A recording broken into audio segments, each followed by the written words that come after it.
काँग्रेसचे प्रदेश अध्यक्ष नाना पटोले आणि याशिवाय काँग्रेसचे अनेक महत्त्वाचे नेते यांच्यासोबत काँग्रेसचे प्रभारी रमेश चेन्निथला यांची बैठक होईल।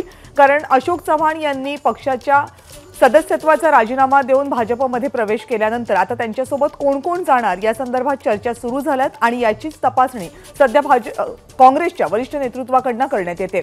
दरम्यान भाजपची स्मरणशक्ती कमजोर आहे किंवा ते जनतेला मूर्ख समजतात। भाजपचे आरोप आणि चव्हाण हे तथाकथित आदर्श घोटाळ्यातील आरोपी असल्याचं नाना पटोले यांनी म्हटलंय।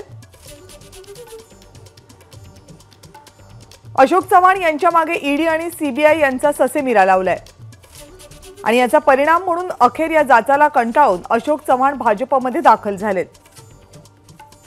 काय पुण्य केल्यानं अचानक चव्हाण पूजनीय वाटू लागले असा सवाल नाना पटोले यांनी भाजपच्या नेतृत्वाला केलाय।